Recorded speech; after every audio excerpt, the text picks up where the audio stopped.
It's 10:15 on a Wednesday morning and you're standing in your lounge looking out the window at the garden.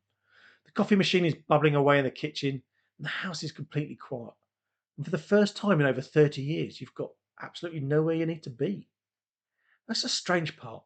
Nobody really prepares you for how unnatural that feels. We talk about retirement or changing direction like it's something people calmly decide over a drink on a Friday night. Like one day you proudly hand in your notice, clear the desk, shake a few hands, and walk out into a new chapter you chose for yourself. But for a lot of people in midlife, that isn't what happens at all. There's no big decision, no dramatic ending. Just one Friday afternoon where somebody taps you on the shoulder and asks if you've got 5 minutes. Last week at this exact time, you were buried 3 folders deep, solving problems no one else wanted near them. You were the one people came to when the spreadsheet stopped balancing or the logistics started falling apart. You were part of the engine room. Then suddenly you're sitting in a glass office while somebody avoids eye contact and reads from a script.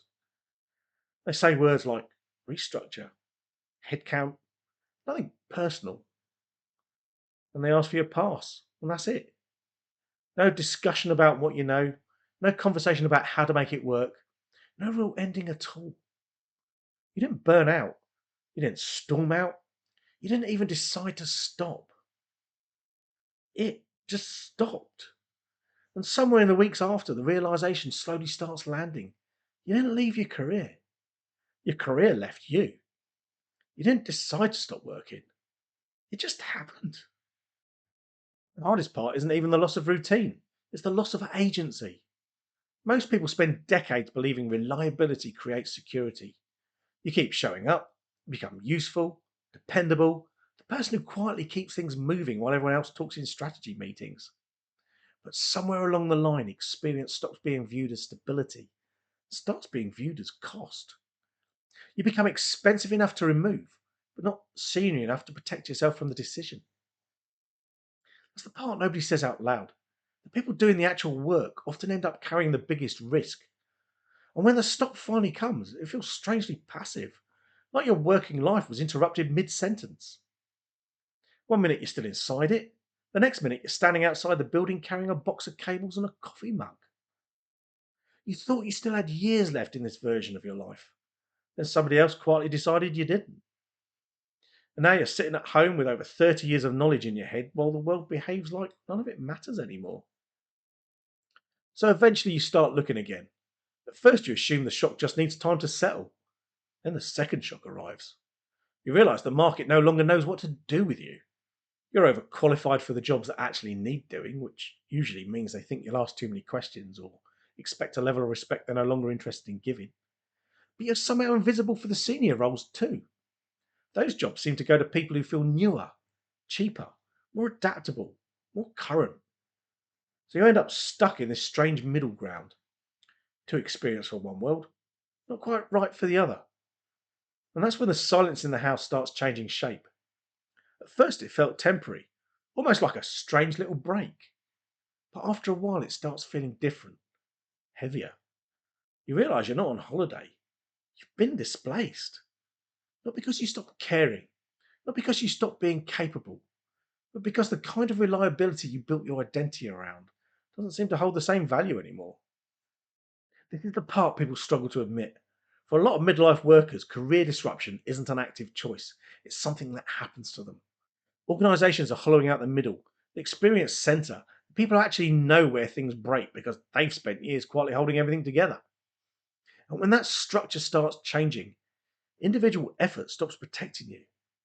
That's why so many people sit in silent houses blaming themselves. Maybe I should have learned another software. Maybe I should have worked later.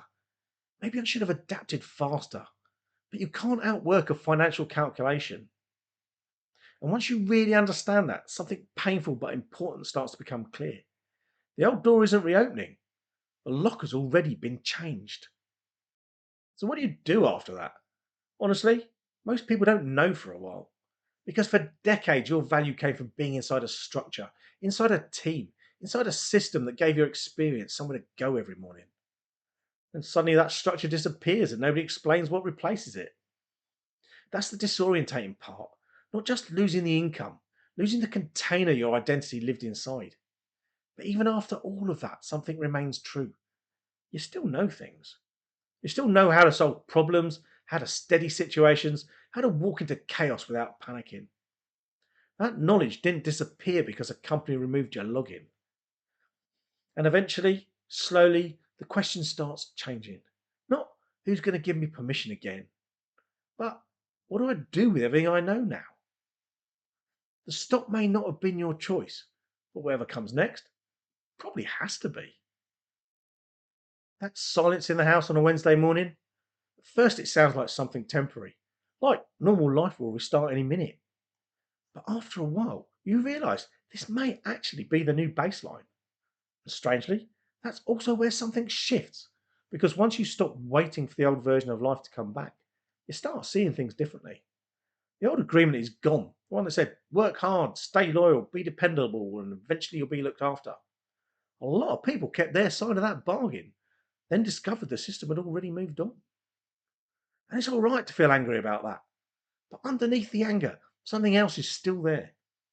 You're still the person who knows how to get things done. You didn't choose to stop. Because of that, maybe you don't need anyone else's permission to start again either. Grab a fresh coffee. There's still work to be done, just not on their terms anymore.